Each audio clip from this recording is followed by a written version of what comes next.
Esse papo eu nunca tive com vocês. Eu estou aqui sempre falando das coisas boas que eu fiz, que vocês deveriam fazer. E hoje eu trouxe as burradas que eu cometi na minha jornada para que vocês não cometam as mesmas. De hoje eu tenho quase 200 pequenos e médios empreendedores que eu mentorei nesses últimos 5 anos.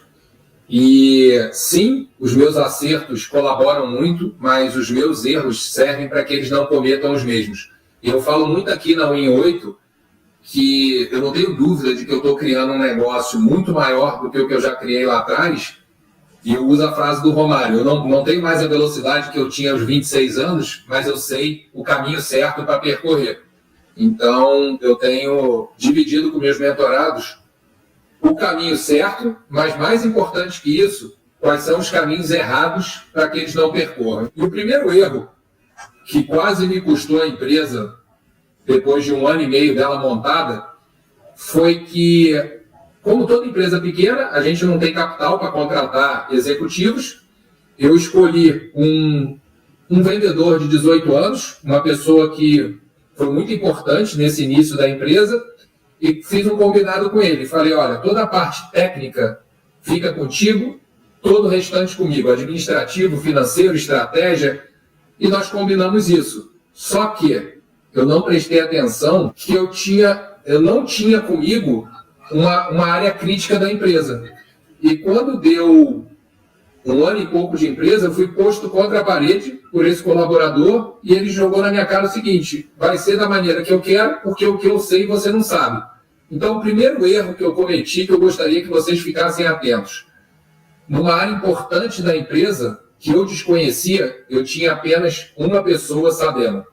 Então, vamos lá. Primeiro, se você puder entender do core business do seu negócio, ajuda muito. No meu caso, eu não sou médico, eu sou engenheiro, então eu não entendia de cirurgia. E não era algo que eu gostava. Já que eu não tinha entendimento, a lição que eu aprendi com aquele erro foi: a partir desse momento eu mantive sempre pelo menos 3 pessoas com conhecimento técnico. Por quê? Uma pode sair, pode adoecer, pode não estar presente, e a empresa não vai ficar em risco. Porque, na verdade, muitos me perguntam assim: o que você fez quando ele te colocou contra a parede? Eu falei: nada. Porque naquele momento eu não podia fazer nada. Eu precisei de mais 1 ano e meio para poder dispensar essa pessoa. Nem dispensei, ela viu que ela foi ficando sem espaço, mas eu precisei de 1 ano e meio e da boa vontade dela de treinar novos colaboradores com esse conhecimento. Então, você pequeno e médio empreendedor, não cometa esse erro clássico que eu cometi, que é não entender de uma área crítica da sua empresa e ficar na mão de uma pessoa só. Gente, presta atenção nesse segundo erro que eu cometi. Muitos de vocês devem estar cometendo e eu vou explicar. Eu criei uma grande família, tá? Eu me vangloriava de dizer que nós tínhamos uma grande família. Só que uma grande família tem problemas de família. E eu comecei a ter problemas de família. Pessoas brigando, pessoas achando que uma era mais protegida que a outra, pessoas se achando preteridas. Eu fazia festa de fim de ano em sítios e convidava filho, maridos, esposas. E aí, não coincidentemente, na segunda-feira, bati um montão de gente contando história triste de que o filho estava com febre. E aí nós vamos entrar no terceiro erro. Me culpando por isso e por ter criado uma grande família, eu comecei a dar vale para as pessoas. Então a pessoa vinha, me contava uma história triste, eu dava vale e antecipava. E por que eu estou colocando esses 2 erros ligados? Porque, gente, é muito confortável você trabalhar em família, mas é muito desconfortável você ter problemas de família. Eu não estou falando aqui para não contratar familiar, não, tá? Ontem minha filha de 16 anos começou a trabalhar para mim aqui na empresa. Eu apenas deixei claro para a Silvana que aqui ela não era minha filha, tá? Eu não ia cometer o mesmo erro. E quando eu falo, sim, na minha outra empresa, meus irmãos trabalhavam para mim, minha cunhada, mas não é esse o problema, não. O problema é que eu criei uma grande família com todos os colaboradores e a gente confundiu as coisas. A gente confundiu que ali era uma empresa. E em relação ao terceiro erro dos vales, eu só fui aprender quando eu trouxe um executivo para a empresa e ele falou o seguinte: cara, que bagunça é essa? Eu falei: por quê? Não, tem aqui 15% dos teus colaboradores, eu estou vendo aqui que estão com vale. Eu falei: sim, cara, são caras bacanas, são caras dedicados, eles merecem e eles estavam precisando. Esse executivo falou para mim: então você está dizendo que 85% da sua empresa não é bacana, não merece, não está precisando? Eu falei, como assim? Ele falou, se você só deu para 15%, você está admitindo que os outros 85% não merecem? E ele falou, todo mundo está precisando de vale. E eu falei, então, aonde você quer chegar? Ele falou, ao tentar beneficiar 15% da empresa, você prejudicou 85%. Tenha certeza que os 85% na Rádio Corredor sabem que eles, por não terem contado uma história triste, não têm vale, mas eles precisam tanto quanto e se dedicam tanto quanto os outros. Então, uma dica de gestão mesmo. Cuidado com a grande família, que muitos empreendedores falam para mim, é muito bom ter, e eu sou obrigado a dizer que não é verdade, porque eu passei uma crise em 2009 e vi que quando apertou o cinto, não era uma grande família. Eu tive chance de mentorar uma empresa que era uma grande família, você achava, e eu falei, não era. Ele falou, eu garanto que é. E na pandemia, o empreendedor viu que não era. E aí as pessoas se voltaram contra ele. Porque, na verdade, nós vamos falar desse erro. Não é se voltar contra o empreendedor. As pessoas vão buscar o que vai satisfazer as necessidades delas. Quarto erro, gente. Eu saí cedo demais do processo de seleção. Você é empreendedor, provavelmente você contrata os primeiros colaboradores. Quando cresce, você delega. Só que ninguém melhor que você. Eu digo o seguinte, o empreendedor, mesmo que a empresa cresça, ele tem que estar, nem que seja na última fase de seleção. Primeiro porque ele é o cara que desvende a empresa. Ele conta todos os defeitos dele e os defeitos da empresa, para que a pessoa saiba e não seja pega de surpresa. Porque um grande problema nosso, empreendedor, é o nosso turnover, né? Você contrata, a pessoa depois de 1, 2, 3 meses se decepciona e vai embora. Culpa dela? Não, culpa sua, que não contratou a pessoa certa e não disse para ela todos os problemas da sua empresa. Então esteja no processo de seleção. Vamos para o quinto erro, Sil. O quinto erro foi o seguinte, empresas pequenas, toma muito cuidado, principalmente, eu falo para brasileiros, tá? Aqui no exterior ou no Brasil, mas cuidado ao se alavancar, tá? A gente se alavancou demais, aí eu já digo que foi um problema. Da mesma maneira que ao trazer um executivo para a empresa, ele me ensinou normas e padrões, quando ele veio, ele trouxe a seguinte característica que está nos livros. Olha, capital de terceiro remunera mais que capital próprio. A gente tem que ir a banco, pegar dinheiro para girar. Só que a conjuntura do empreendedor, do pequeno empreendedor, é uma montanha russa. Então, hoje, eu não cometeria esse erro que eu cometi depois do quinto ano. Até o quarto ano, cara, a gente foi muito conservador, trabalhávamos com caixa, sempre mantivemos caixa. Quando a empresa dava no início R$5.000, a gente juntava os 5 mil, quando ela deu 50, juntamos, e aí num determinado momento, na ânsia de crescer, a gente se alavancou. E foi muito por pouco que nós não quebramos em 2009. Eu montei a empresa em 2003. Nos alavancamos muito no final de 2007, no ano de 2008, e veio a crise mundial. E a gente estava alavancado em dólar porque éramos importadores.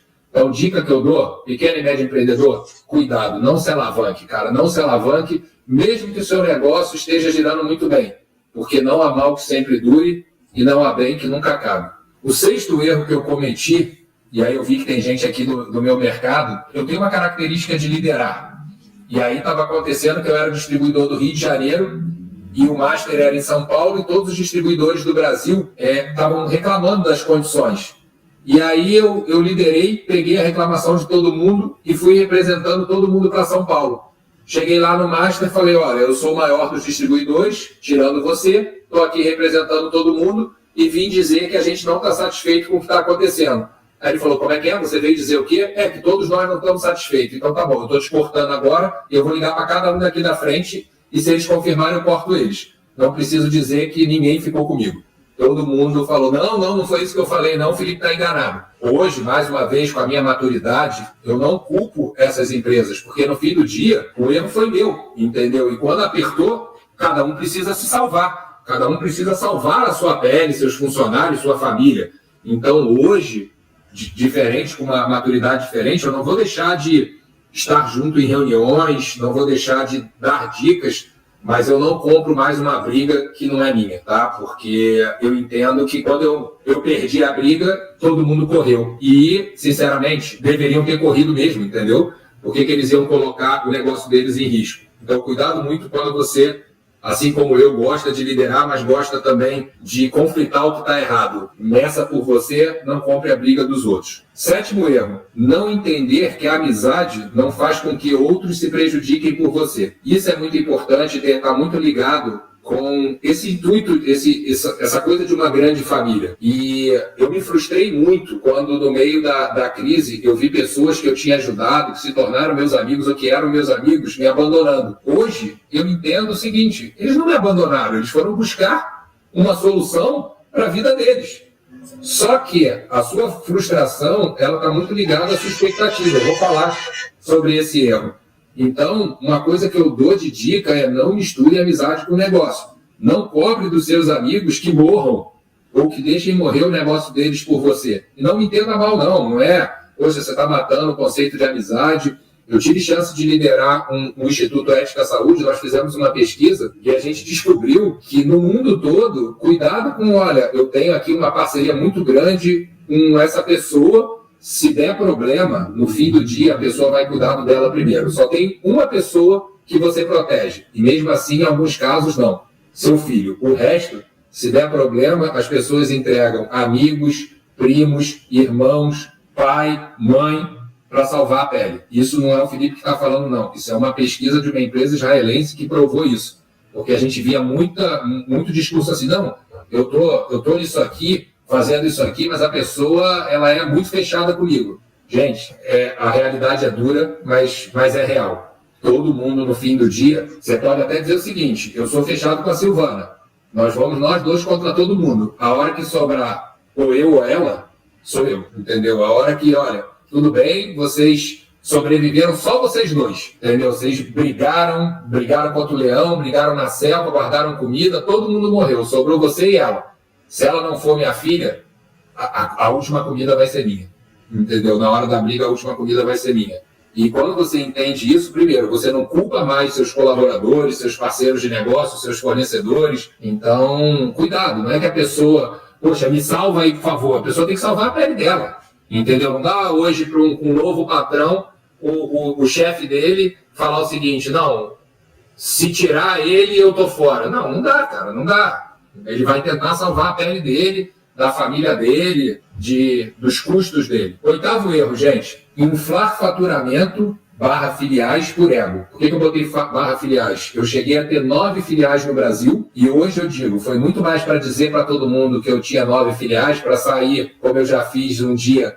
Eu morava no Rio, eu tomei café da manhã em São Paulo, almocei em Brasília e jantei em Fortaleza. Parece bonito, mas se está te dando prejuízo, não vale de nada.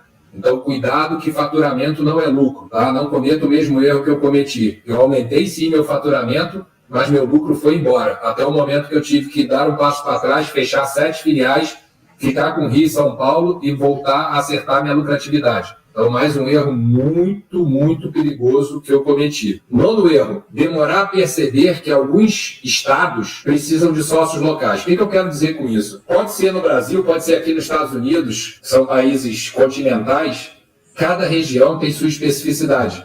Sabe quando eu percebi que eu estava cometendo erro? Quando um dia eu fui para Fortaleza para cobrar recebimentos atrasados, já estava no desespero, porque eu vendia bem, mas não recebia nada.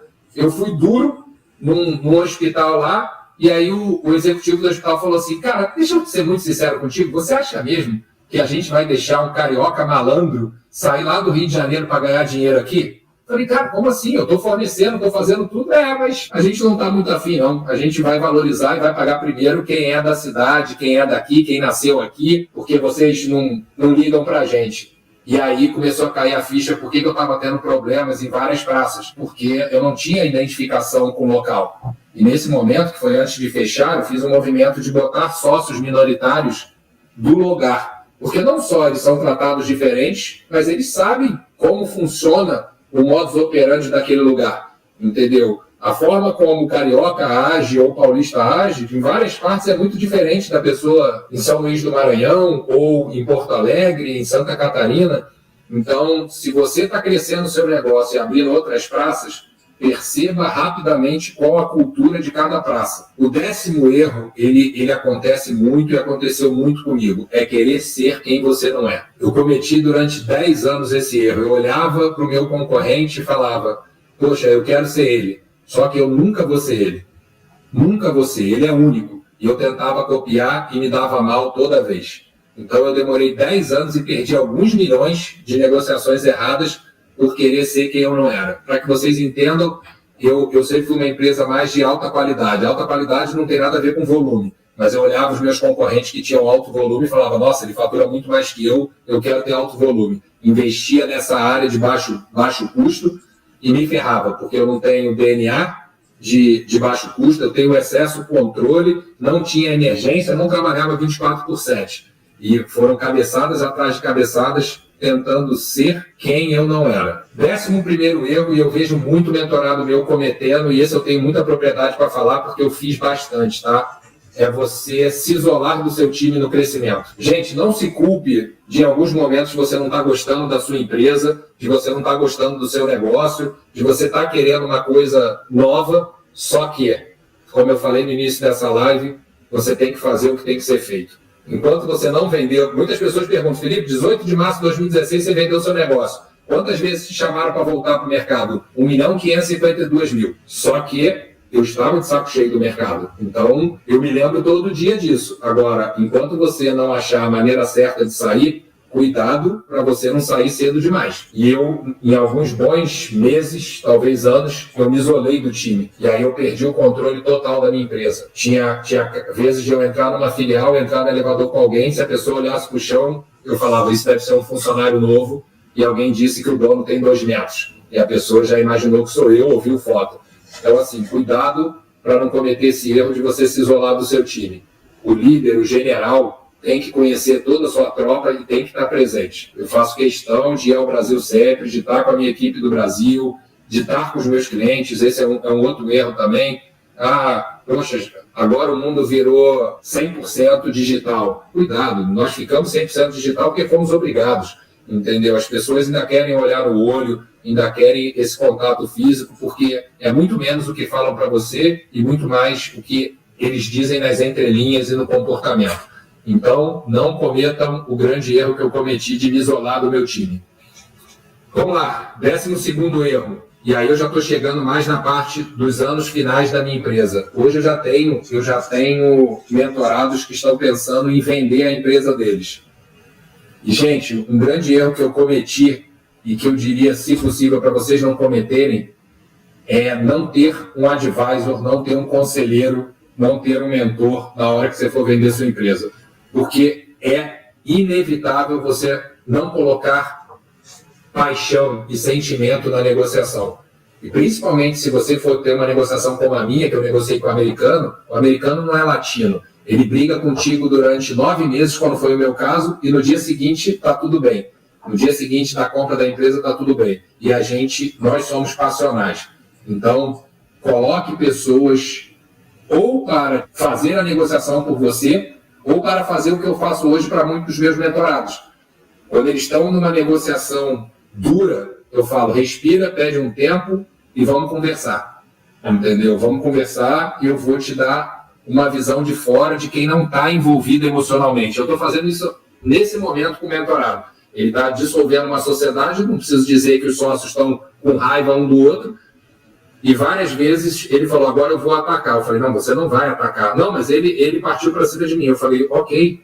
E aí eu até sugeri para ele o filme sobre a Batalha da Baía dos Porcos. É um filme de estratégia da época do Kennedy, quando a Rússia tinha mísseis apontados para os Estados Unidos, estava pronta para destruir os Estados Unidos, e o Kennedy teve que aceitar uma derrota, mesmo sendo humilhante, para não perder vidas. Isso fez com que meses depois a Rússia desmoronasse. Se o Kennedy tivesse errado ali, provavelmente a história do mundo seria diferente. Então, você não colocar uma pessoa externa para te ajudar em momentos críticos é meio caminho para você cometer os erros que eu cometi, tá? Eu não me arrependo desses erros, fizeram parte da minha jornada, me trouxeram para onde eu estou, mas eu não tenho dúvida de que se eu tivesse alguém no meu lugar negociando a venda da minha empresa, teria sido muito menos doído e o resultado teria sido ainda melhor. E eu vou agora para o 13º. Por que não por acaso eu deixei esse erro por último? Porque eu considero ele o mais importante na jornada do empreendedor. E eu demorei a aprender. eu não sabia gerenciar expectativas. E quando você não gerencia suas expectativas, você aumenta a sua frustração. E muitos empreendedores falam para mim, estou chateado, estou frustrado, estou desapontado. Aí eu falei, nem me diz com o quê? A culpa é sua. Como assim a culpa é minha? Você não sabe o que um colaborador fez comigo. Você não sabe o que um fornecedor fez comigo. Você não sabe o que o governo fez comigo. Você não sabe o que o dólar fez comigo. Simplesmente porque você esperou que de bananeira desse morango. De bananeira dá banana. Então, alinha suas expectativas. A gente, às vezes, espera algo que não é factível. E aí se decepciona. Olha, eu tive um 2009 durante a crise horrível, sabe? Ah, um ano só em 14, não, 365 dias.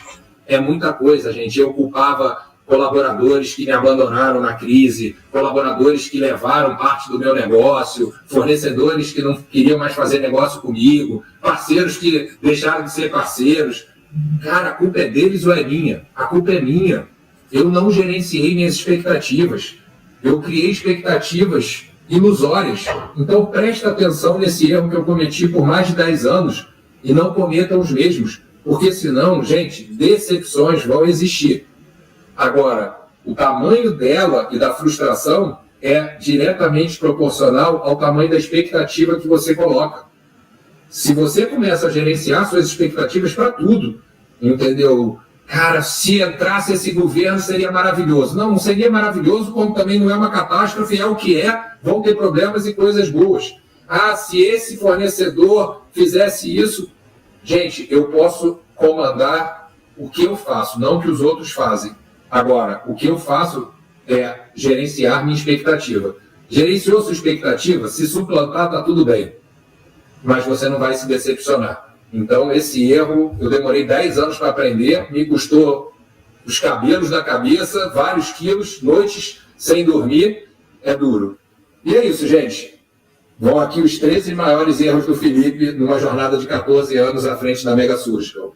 Forte abraço, tchau, tchau.